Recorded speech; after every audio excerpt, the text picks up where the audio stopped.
Okay, so let's start. We'll first try and do the depreciation case number 1.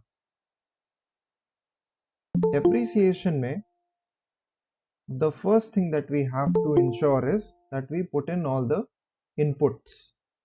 तो जितने भी हमारे inputs हैं उनको हम एक एक करके यहाँ पे list down करेंगे. So we begin with amount of, or let's say amount, purchase amount,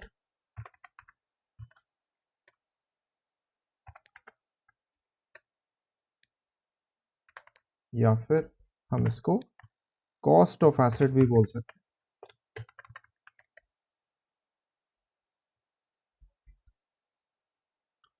Now,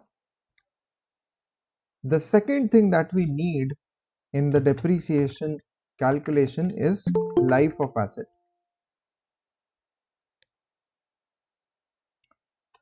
Next, we need salvage value.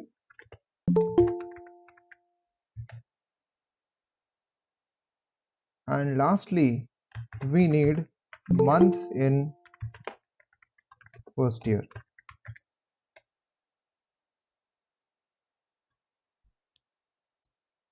Okay.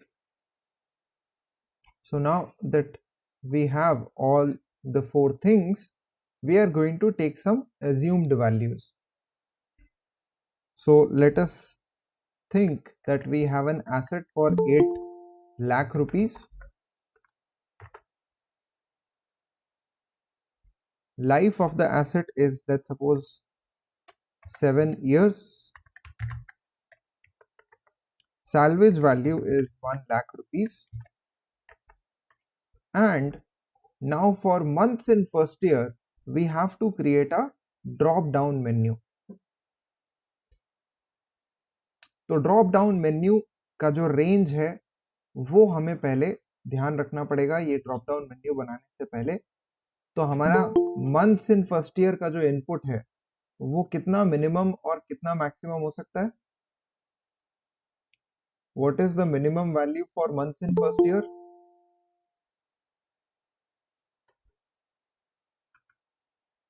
Yes. What is the minimum value that we can have for months in first year? 12. Yes. Give your answers clearly. Don't try and just. So 1. Sir, 1. 1, right? और maximum value क्या हो सकती है? 12. 12. 12. तो हम किसी asset को पहले साल में, यानी जिस साल हमने उसे खरीदा है उस साल हम उसे कितने महीनों के लिए यूज कर रहे हैं, ये मंथ्स इन फर्स्ट ईयर हमको बताता है. सो लेट्स सपोज हम साल के शुरुआत में अगर एसेट को खरीदते हैं तो मंथ्स इन फर्स्ट ईयर कितने हो जाएंगे? मान लो हमारा जो फाइनेंशियल ईयर है वो 1 अप्रैल को शुरू हो रहा है, तो 1 अप्रैल को ही अगर हम अपना एसेट खरीदते हैं तो मंथ्स इन फर्स्ट ईयर कितना हो जाएगा? 12, राइट? तो दैट विल बी 12. हाँ अंतरिक्ष. सर आप ये क्लास अपलोड भी करोगे? या I am recording the class. Thank you sir. Okay, so now we know that the months in first year value can range from 1 to 12. तो इस रेंज को यहाँ पे हमें ड्रॉप डाउन मेन्यू की तरह लगाना है. उसके लिए क्या करना पड़ेगा? डेटा टैब में जाएंगे. डेटा टैब में आकर डेटा वैलिडेशन ऑप्शन पे क्लिक करेंगे. यहाँ पे हम लिस्ट चूज करेंगे. अलाउ में हमें लिस्ट चूज करना है. और अब सोर्स में हमें 1 से लेकर 12 सारी वैल्यूज को डालना है और इसके लिए हम हर वैल्यू के बीच में एक कॉमा सप्लाई करेंगे. So this becomes 1, 2, 3, 4, 5, 6, 7, 8, 9, 10, 11 and 12. जब हमें लिस्ट को आगे कंटिन्यू नहीं करना होता है तो हम 12 लिखकर वहीं पे छोड़ देते हैं और आगे कॉमा नहीं लगाते हैं. So that is how you have to put this source and press okay. तो अब आपके पास एक ड्रॉप डाउन मेन्यू बन के रेडी हो जाएगी जिसमें आपके पास 1 से लेकर 12 की वैल्यूज नजर आ रही है। इसमें let's suppose we choose the value 8 for this case. Now once we have done this we have to go to the next step जहां पे हम फिक्स्ड एसेट अकाउंट बनाते हैं। तो शुरू करते हैं फिक्स्ड एसेट अकाउंट बनाना। क्वेश्चन में ध्यान से देखिएगा कि आपको एक ही फिक्स्ड एसेट अकाउंट बनाने हैं या दो फिक्स्ड एसेट अकाउंट बनाने हैं। अगर हमें एक ही फिक्स्ड एसेट अकाउंट बनाना है तो यहां पर हमें मेथड की चॉइस भी देनी पड़ेगी जो केस 2 है। केस 1 में हमें अलग अलग फिक्स्ड एसेट अकाउंट बनाने हैं, एसएलएन के लिए अलग और डीबी के लिए अलग। तो अब हम यहां पर अपने कॉलम सप्लाई करना शुरू करते हैं। So will start with periods, opening balance, then comes depreciation and last is closing balance.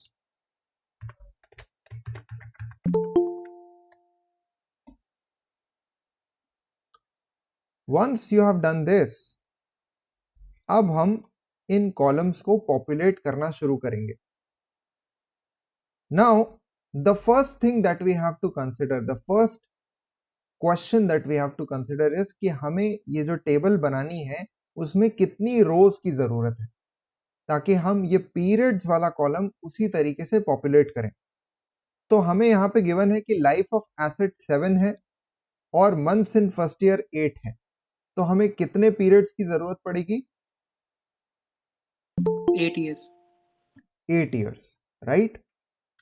So just as a simple rule, what do you have to remember is, ये टेक्स्ट बॉक्स में आपके reference के लिए बना रहा हूं, आपको exam में बनाने की जरूरत नहीं है।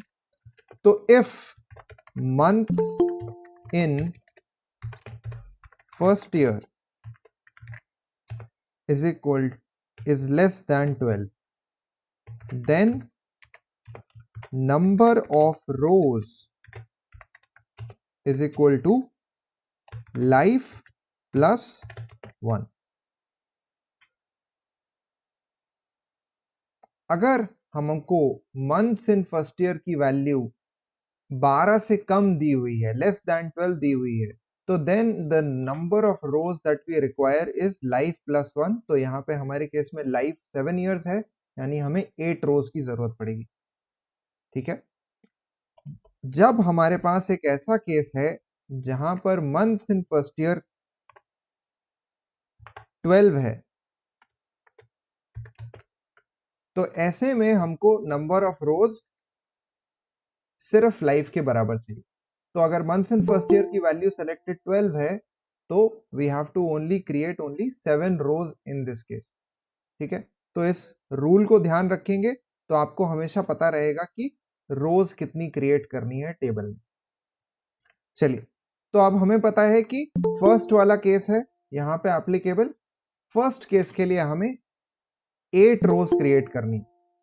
8 रोज क्रिएट करने के लिए हम 1 से शुरू करेंगे।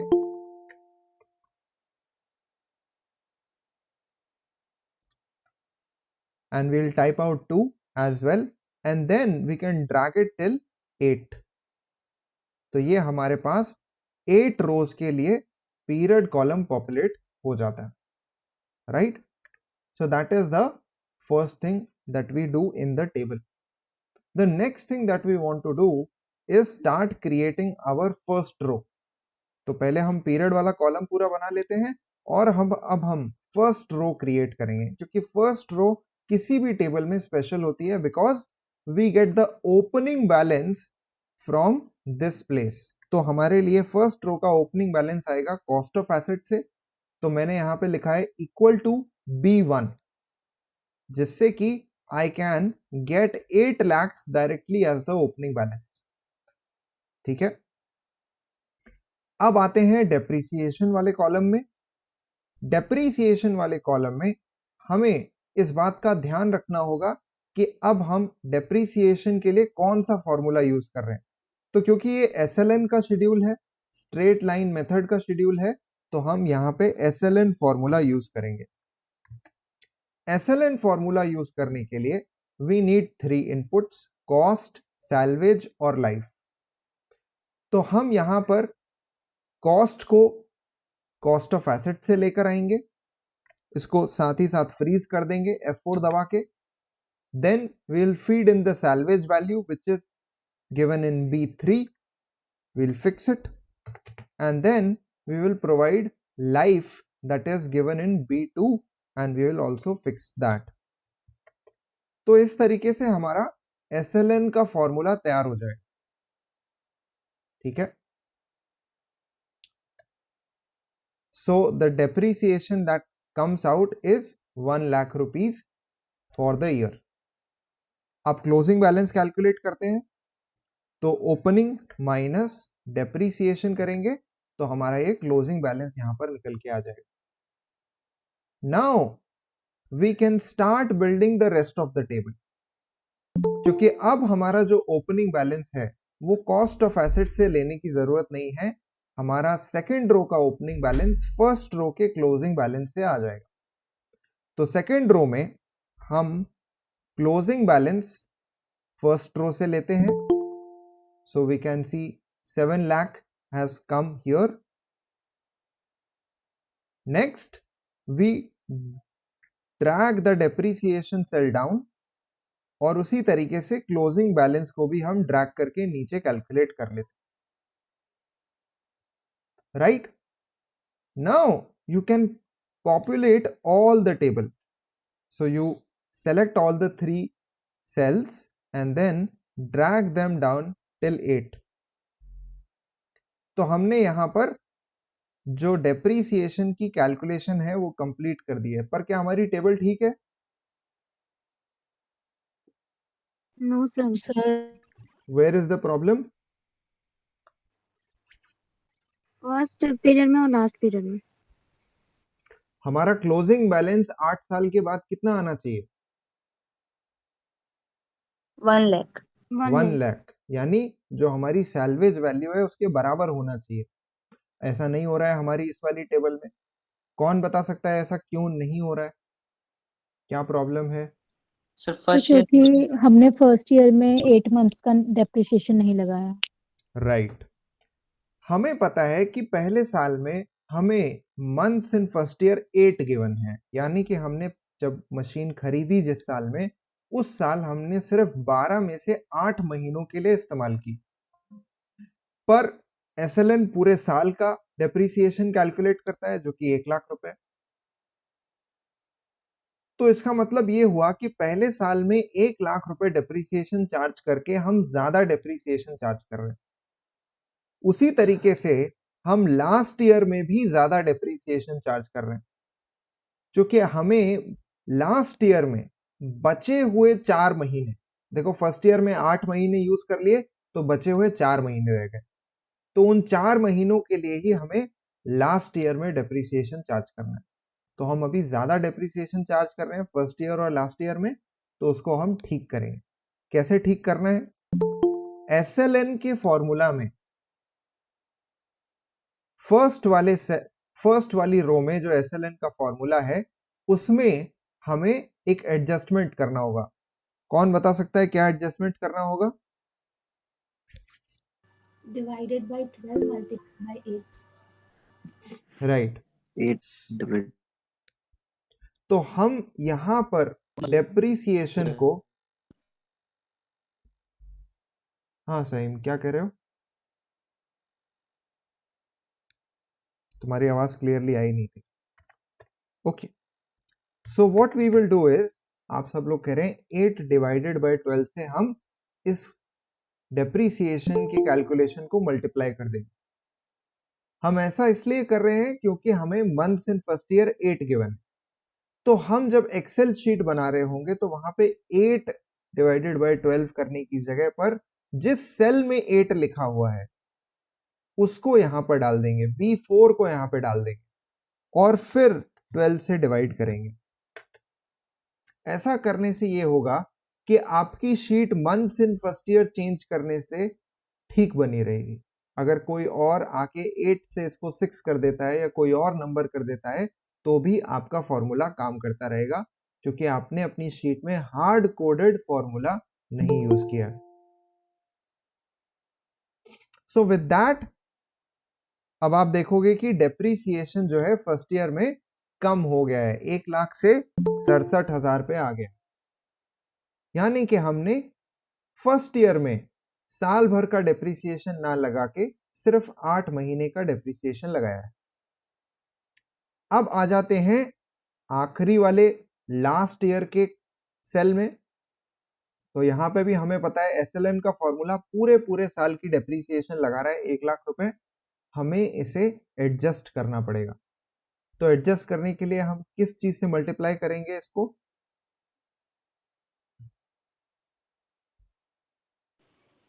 Sir, into 12 minus month in the first year divided by 12.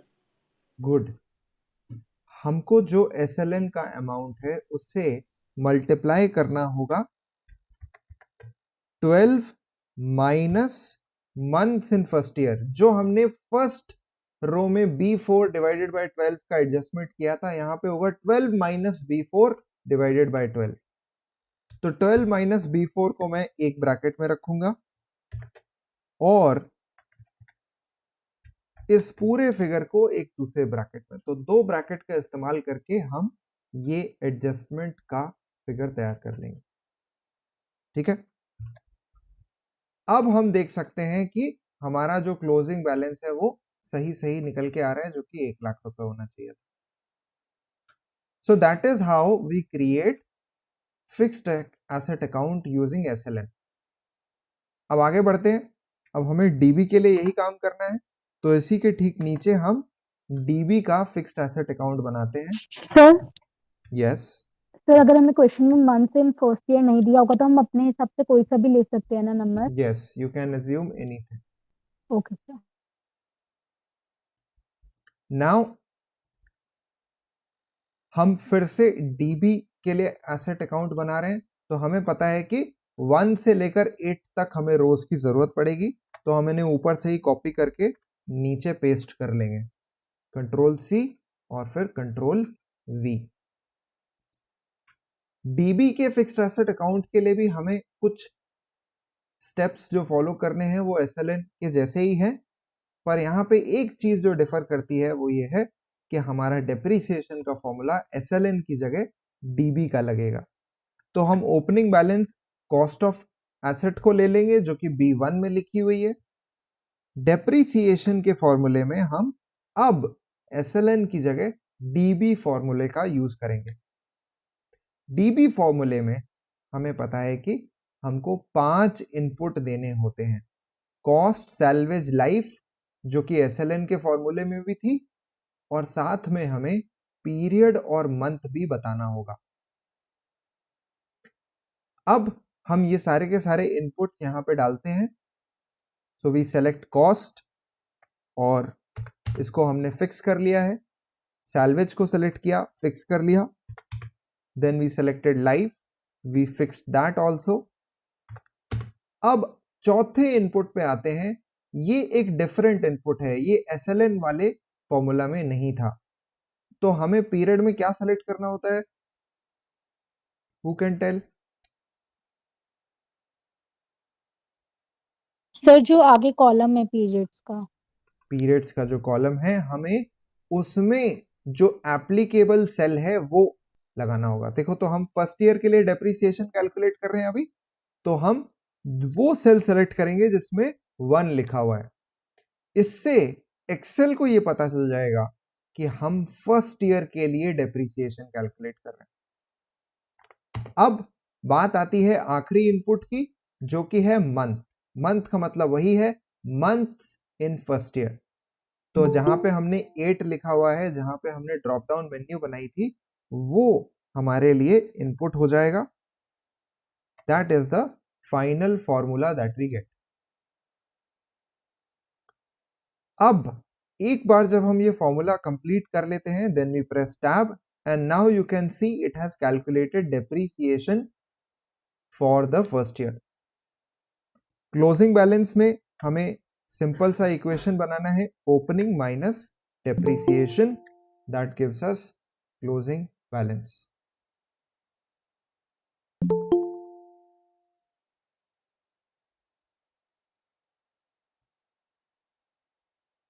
All right. So now we have created the first row. अब हम सेकेंड रो से अपनी टेबल को पॉपुलेट करना शुरू करेंगे. ओपनिंग बैलेंस सेकेंड रो का फर्स्ट रो से आएगा. That is your closing balance from the first row. Yes Shweta. Sir ये फ्रीज नहीं हो रहा मेरे लैपटॉप में. F4 की दबाने से नहीं हो रहा. नहीं सर, उससे वो मेरा लाइट वो होता है कीबोर्ड का. तो तुमने अपने लैपटॉप में अगर देखा हो तो शायद एक FN करके फंक्शन की होगी. दिख रही है? एन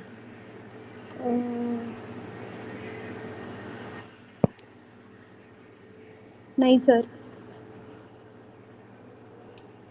कंट्रोल ध्यान से बटन के देखो. साथ. हाँ दिख गया. Right? हाँ. Use that key and then press F4. Okay. Now, once we have done that, हम सेकेंड रो का ओपनिंग बैलेंस लगा लेते हैं. अब हम डेप्रीसिएशन के लिए खास हमें नया कुछ नहीं करना है. वही डेप्रीसिएशन वाले फॉर्मूला को हमें नीचे ड्रैग कर लेना है along with क्लोजिंग बैलेंस. तो ये तीनों चीजें हमारे लिए यहाँ पे कैलकुलेट होकर आ जाएंगी. अब बाकी की टेबल के लिए हमें ये सेकेंड रो में तीनों सेल्स को सेलेक्ट कर लेना है, ओपनिंग, डेप्रीसिएशन, क्लोजिंग, और अब इसे ड्रैग करके नीचे तक लाना है. So with that your fixed account for DB method will also be created. अब DB मेथड SLN मेथड से डिफरेंट इसलिए है क्योंकि यहाँ पे हमें SLN मेथड की तरह फर्स्ट और लास्ट ईयर में एडजस्टमेंट नहीं करनी पड़ती, क्योंकि एक्सेल अपने आप आपको DB मेथड में फर्स्ट और लास्ट ईयर का एडजस्टमेंट करके देता है. That is why you can सी कि हमारा जो क्लोजिंग बैलेंस आ रहा है वो 1,01,000 के आसपास ही है. That is the salvage value. तो ध्यान रखिएगा, इसमें SLN की तरह यहाँ पे साफ साफ 1,00,000 नजर नहीं आएगा DB मेथड में जो सैल्वेज वैल्यू है, पर वो 1,00,000 के आसपास ही आएगी. अब हमको आखिरी चीज जो यहाँ करनी है वो ये है कि हम इस पूरे के पूरे टेबल की फॉर्मेटिंग करेंगे. डिम्पल आराम से बोलो.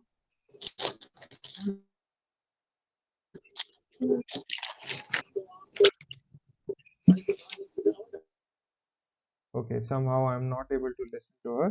डिम्पल आप चाहो तो इसको टाइप कर दो टेक्स्ट चैट में.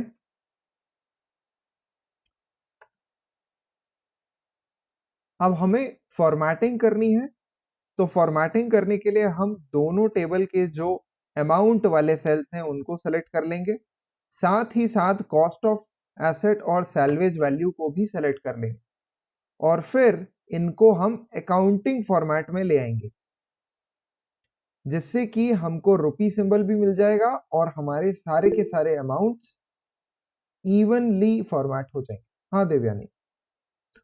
सर दोनों टेबल कैसे सिलेक्ट किए हैं? सेलेक्ट करने के लिए पहले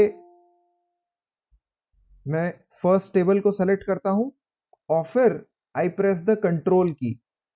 कंट्रोल की को प्रेस करने के बाद आप जो भी सेल सेलेक्ट करोगे वो उसके साथ में सेलेक्ट हो जाएंगे. Okay, thank you sir. So with that we have covered the first case depreciation का. यहाँ पे अभी तक किसी को कोई डाउट है तो पूछो. अगर डाउट्स नहीं है तो फिर हम अपने सेकंड केस की तरफ बढ़ेंगे.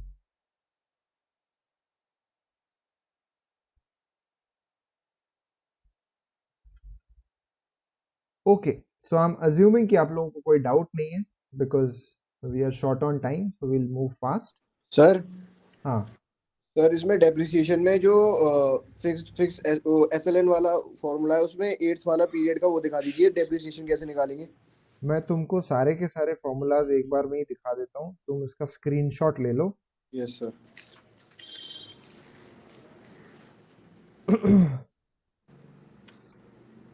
तो ये है आपका स्क्रीनशॉट लेने के लिए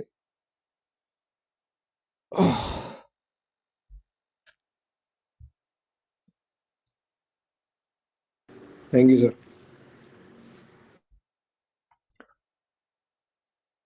सो now we have covered case 1, अब केस 2 की तरफ चलते हैं।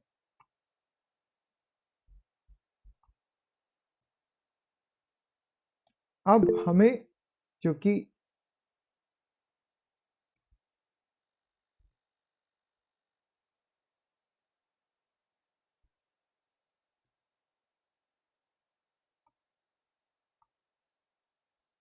Just wait a second, Anmol Singh sir आपने लोन रिपेमेंट का वीडियो बनाया नहीं? अमोल, लोन रिपेमेंट्स वाला वीडियो नहीं। What I can do for you at max is I can share a Excel sheet with you.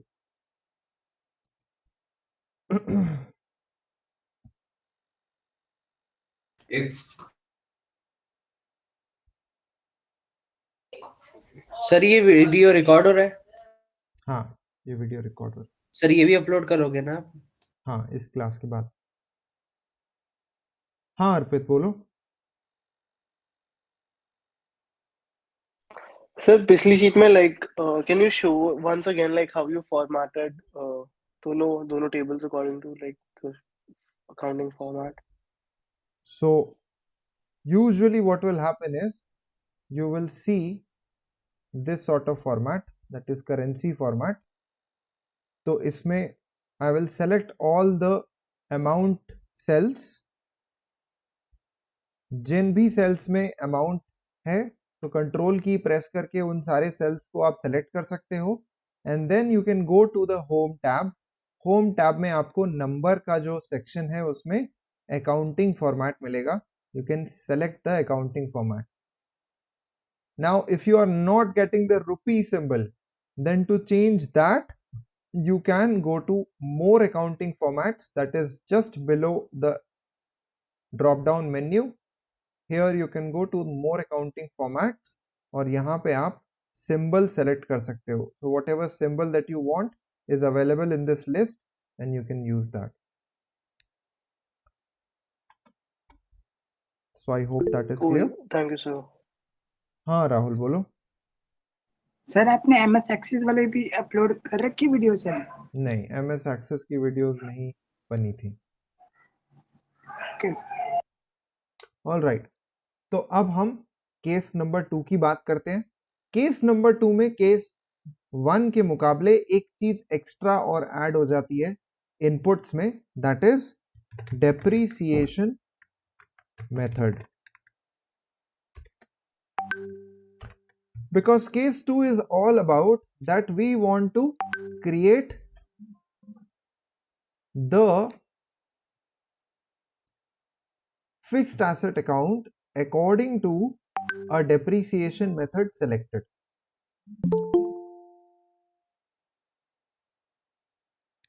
So in order to do that, first of all हमें depreciation method का जो input है वो बनाना होगा और फिर उसके बाद we have to put in a drop down menu here. तो drop down menu बनाने के लिए क्या करेंगे, डेटा टैब में आएंगे, डेटा वैलिडेशन पे क्लिक करेंगे, लिस्ट्स का सिलेक्शन करेंगे और फिर यहाँ पे लिखेंगे SLN, DB. SLN, DB is what you will do. तो आपके पास SLN और DB दोनों का चॉइस यहाँ पे आ जाएगा। तो जो भी मेथड सेलेक्ट किया जाएगा उसके हिसाब से आपका फिक्स्ड एसेट अकाउंट बन जाएगा। तो हम एक ही फिक्स्ड एसेट अकाउंट बनाने वाले हैं और उसमें हम ऑप्शन रखेंगे डेप्रिसिएशन मेथड चूज करने का। तो I am just copying this stuff so that I can save some time.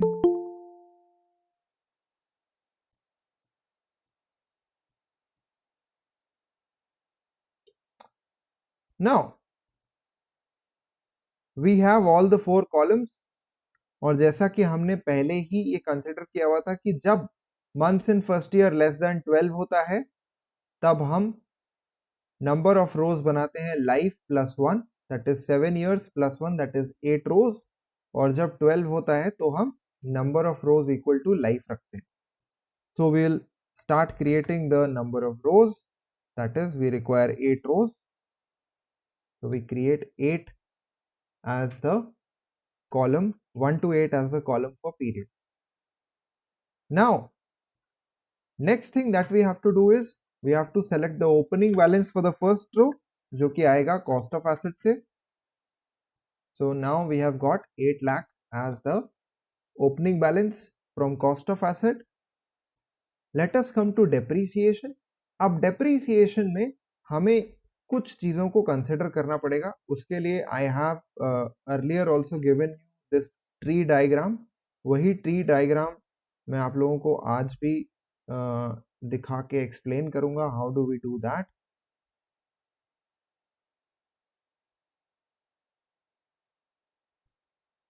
तो अपना ये डेप्रीसिएशन का फॉर्मूला बनाने के लिए हमें ये ट्री डायग्राम को फॉलो करना है.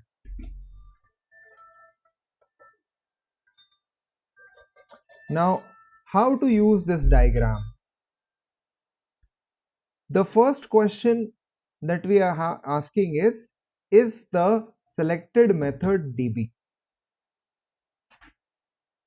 Then we are asking, is it the first year? And then we are asking, is it the last year? Because these are the key questions that we have to answer अगर हम एक ऐसा depreciation का column बनाना चाहते हैं जिसमें हम methods choose कर सकें, या तो हम SLN कर सकें या DB कर सकें. अब जैसा हमने पिछली शीट में देखा, जिसका आप लोगों ने शायद स्क्रीनशॉट भी लिया है, तो इसमें आप देख सकते हैं कि जब हम SLN का फॉर्मूला लगाते हैं तो हमें फर्स्ट ईयर के लिए अलग फॉर्मूला चाहिए, लास्ट ईयर के लिए अलग फॉर्मूला चाहिए, बीच के सालों के लिए अलग फॉर्मूला चाहिए. And if we apply the DB method तो हमको अलग फॉर्मूलाज की जरूरत नहीं है. तो उन ऑल डेप्रीसिएशन का एक कॉलम बनाने के लिए जिसमें हम SLN या DB में से कोई भी मेथड चूज कर सकते हैं, हमें 4 फॉर्मूलाज या 4 कंडीशंस को ध्यान में रखना पड़ेगा. सो to calculate depreciation with this choice of method, we are going to use the if formula. तो if formula के लिए जो पहला लॉजिकल टेस्ट है वो हमारा पहला क्वेश्चन है. वो क्या क्वेश्चन है? Is the selected method DB? क्या हमने मेथड जो सेलेक्ट किया है वो DB है या नहीं? तो ये लॉजिकल टेस्ट एस्टैब्लिश करने के लिए आपको क्या करना है? What do you have to do is you have to select this cell जहां पे हमने depreciation method का ड्रॉप डाउन मेन्यू बनाया है, और इसको हम साथ ही में फिक्स कर लेंगे. And then we write is it equal to double inverted commas DB. तो हम क्या चेक कर रहे हैं? हम ये चेक कर रहे हैं क्या B5 सेल में DB मेथड सेलेक्ट किया गया है या नहीं. अगर ऐसा है कि DB मेथड सेलेक्ट किया गया है, if yes, then we have to simply apply the DB formula. So now we will put in the DB formula. Cost, salvage, life, period. तो पीरियड हम पीरियड्स वाले कॉलम में से लेंगे, और मंथ में हम उस सेल को सेलेक्ट करेंगे जिसमें हम मंथ इन फर्स्ट ईयर दिखा रहे हैं. तो ये हमारा पहला क्वेश्चन. अगर हमारा आंसर यस है, अगर DB फॉर्मूला, DB का मेथड हमने सेलेक्ट किया हुआ है, तो ये उस पॉसिबिलिटी को कंप्लीट करता है. अगर नो हो जाता है आंसर, अगर मान लो कि किसी ने DB मेथड नहीं सेलेक्ट किया है, SLN सेलेक्ट किया है, then we need to ask further questions. What is the first question that we want to ask? कि is it the first year? क्योंकि SLN का फॉर्मूला फर्स्ट ईयर में अलग होता है. तो हम यहां पर दूसरा इफ फॉर्मूला स्टार्ट करेंगे, और इसमें लॉजिकल टेस्ट ये पूछेंगे कि is it the first year. तो वो चेक करने के लिए तरीका क्या है, अपने पीरियड वाले सेल को सेलेक्ट करके हमें पूछना है is it equal to 1, is E3 equal to 1। तो इसमें नीचे that becomes the second question that we are asking. 2020 क्योंकि अगर ऐसा है कि फर्स्ट ईयर चल रहा है, पीरियड जो है वो 1 है, तो हमें फर्स्ट ईयर का एडजस्टमेंट लगाना होगा SLN के फॉर्मूला के साथ। So we type SLN, cost is put in, salvage is put in, और फिर लाइफ को हम यहाँ पे डालते हैं, complete the SLN formula and then apply the adjustment. डीजल तो that is B4 divided by 12। All right, तो अब हमको ये पता चला कि अगर फर्स्ट ईयर चल रहा है तो हमें SLN के फॉर्मूला के साथ मंथ डिवाइडेड बाय 12 करना होगा, that is becoming the first year adjustment. तो वो लिखना पड़ेगा ना फिर रिमार्क। नेक्स्ट कम्स इनके तीनों द के आगे थर्ड क्वेश्चन। इन द 2020 तो जब कभी हम क्वेश्चन पूछते हैं, हम बेसिकली एक और पॉसिबिलिटी कंसिडर कर रहे हैं, हम कोशिश कर रहे हैं कि हम इस पॉसिबिलिटी का भी ध्यान रखें। तो we will are going to again type a if formula, और उस इफ फॉर्मूला में हमारा लॉजिकल टेस्ट क्या रहेगा, हमें पूछना है is it the last year. तो लास्ट ईयर पता करने के लिए हम अपने पीरियड वाले सेल में चेक करेंगे कि is it equal to life plus 1। कम हो जाएंगे और सैलरी टू स्टाफ में, तो यहाँ पे हम लाइफ को फिक्स करके रखेंगे B2 प्लस 1। तो we are going to check if E3 is equal to B2 plus 1। अगर ऐसा होता है, इफ ट्रू यस, तो हमें SLN का फॉर्मूला यूज करना है। हम यहाँ से SLN का फॉर्मूला कॉपी कर लेते हैं and then we are going to apply the last year adjustment, that is P4 क्योंकि स्टाफ से कंफ्यूजन होता है ना, subtracted out of 12। हाँ भावना, सर हमने इसमें ना? E3 को 8 या क्यों नहीं accounting यूज charges किया, जिसे हमने पहले 1 किया था? क्योंकि अगर आपका लाइफ ऑफ एसेट तो कोई salary आगे to जाके accounting चेंज staff, कर देता है, 7 से कुछ और हो जाता है, तो क्योंकि staff इसीलिए वर्क लिखोगे हम ना, B2 प्लस 1 कर रहे हैं, confusion होता है ताकि ना। उसका रिजल्ट हमारे केस में 8 आ रहा है। अगर कोई ना? केस चेंज कर देता है, life of Salary- asset change हो जाती है, Salary to तो staff, फिर हमारा accounts फॉर्मूला department, उस चेंज को अडेप्ट कर लेगा। Okay we don't want to do Salary things for the to staff short ही टर्म, रहने दो। We want to do it for the long term. Accounts department का so then within we bracket consider the last तो possibility ये कि अगर last year भी नहीं है, नो, तो हमें पता है कि हमें सिंपल SLN फॉर्मूला लगाना है। क्योंकि हमें कम से कम जवाब देना पड़ेगा, क्लैरिटी रिटन में होनी। So that is your ये हो गया final अपने- SLN formula without any adjustment. अपने नेक्स्ट 2 बनाया है। Now सर इस वाले फॉर्मूले के आगे हाँ, इफ नहीं अब लगेगा? ये फंड हो गया, बैलेंस शीट में जाएगा। इस वाले फॉर्मूले के आगे क्यों? क्योंकि हमारे क्वेश्चंस खत्म हो गए ना। हमें देखो 3 क्वेश्चंस पूछने हैं। जब कभी हम क्वेश्चन पूछते हैं तब हम इफ फॉर्मूला लगाते हैं। तो देखो ब्लू कलर के बॉक्सेस कितने हैं इसमें?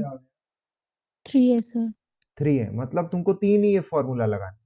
ओके एम चार्जेस में सारे आ गए रिपेयर।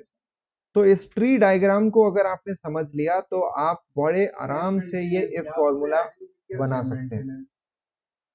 तो ये ट्री डायग्राम को प्रैक्टिस करिए, इस ट्री डायग्राम को देखिए कि कैसे मैं इसको बेटर समझ सकता हूं, and that will result in this formula. तो अब हम ये डेप्रिसिएशन का फॉर्मूला लगा चुके हैं। क्लोजिंग बैलेंस निकालने के लिए ओपनिंग माइनस डेप्रिसिएशन करेंगे।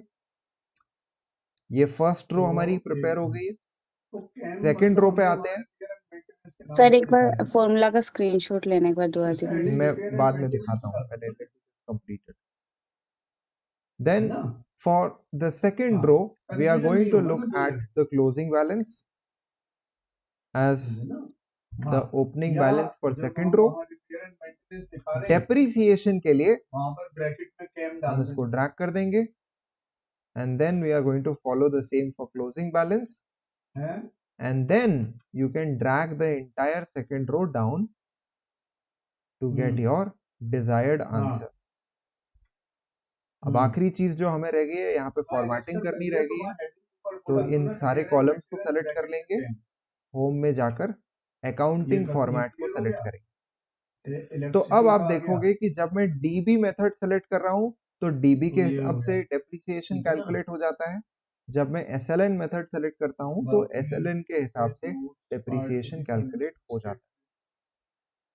So with this you can calculate depreciation in any case. अब मैं आप लोगों को एक बार फॉर्मूला शीट दिखा देता हूं। नोट्स फॉर्मिंग पार्ट हो गया, एक एनेक्सर अपने लिए बने, क्योंकि ये फॉर्मूला काफी बड़ा है इस वजह से इसका स्क्रीनशॉट लेना ज्यादा बेटर होगा या नहीं, आई डोंट नो। ये जो तुमने बनाया है एक एनेक्सर बनाया है, एक नोट्स टू सो बनाया this is the entire formula. हमने 3 बार इफ फॉर्मूला यूज किया है, पहला शुरुआत में, फिर उसके बाद सेकंड में जब हम चेक कर रहे हैं E3 इज इक्वल टू 1, फिर हम चेक कर रहे हैं E3 is equal to life plus 1। हाँ शिवानी, जो तूने डाला है ना सर इसमें हम ये चेक नहीं करेंगे कि फर्स्ट पीरियड में month in the first year if 12 हैं तो क्या फॉर्मूला लगेगा? वो है ना जो उसमें हेडिंग भी डालना पड़ेगा। तो उस पॉसिबिलिटी को अभी इग्नोर कर रहे हैं क्योंकि आपका फॉर्मूला फिर और बड़ा हो जाता है, राइट?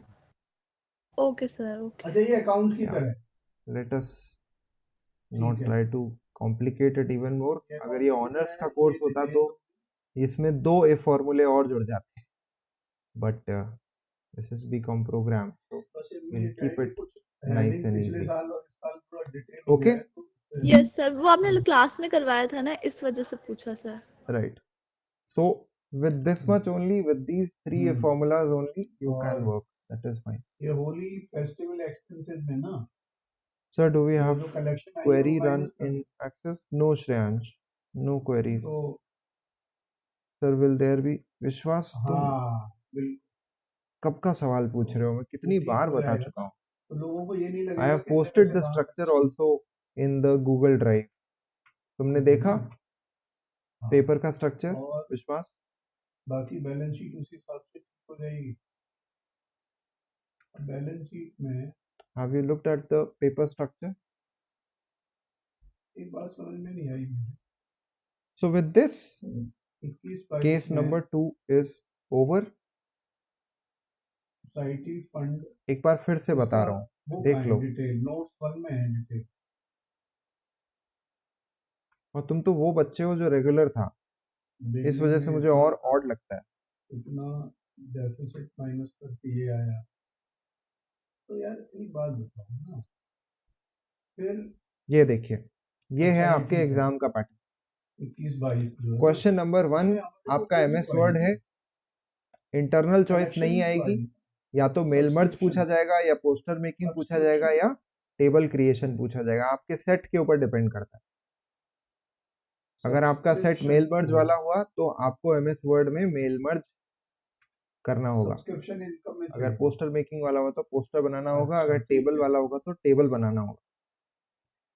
तो फिर पीपीटी में आपको कोई इंटरनल चॉइस नहीं है, आपको पीपीटी बनानी होगी 5 स्लाइड की, जिसमें आपको ध्यान देना है inserting image, inserting slide number, applying theme, applying custom animation और अप्लाइंग ट्रांजिशन एनिमेशन। एडिटर्स हाँ कुमार, सर पीपीटी के इंसर्ट इमेज के लिए सर वाईफाई प्रोवाइड किया जाएगा या सर पहले से इमेज उसमें रहेगा सिस्टम पे? सिस्टम पे आपकी पिक्चर्स रहेंगी already. Okay sir, thank you sir. है ना। नेक्स्ट कम्स हाँ, वो मैं योर बात MS करूंगा। एक्सेल, और इसमें आपको इंटरनल चॉइस है। 2 टॉपिक, कोई भी 2 टॉपिक हाँ। हो सकते हैं, जैसे डेप्रिसिएशन वर्सेस लोन, या रिग्रेशन वर्सेस पेरोल, या पेरोल वर्सेस स्टैटिस्टिकल एनालिसिस। कोई भी 2 के बीच में हमारे चॉइस पास आ तो सकती ऐसे ही नहीं उसी तरीके से आपका दूसरा वाला क्वेश्चन भी रहेगा। जितना हमारे पास एमएस एक्सेल में इंटरनल ऐसे चॉइस ही रहेगी और एक्सेस में कोई इंटरनल चॉइस नहीं है। आपको जो गिवन होगा क्वेश्चन वो आपको करना होगा। ये अनबिल्ड रेवेन्यू लास्ट ईयर था, ओके, इस बार सो नहीं है। Anyone else has any other question? Sir मेरा एक डाउट था, मैं ना वो लोन रीपेमेंट वाला क्वेश्चन कर रही थी, मैंने सारा स्टेप सही से किया पर लास्ट में -0 आ गया।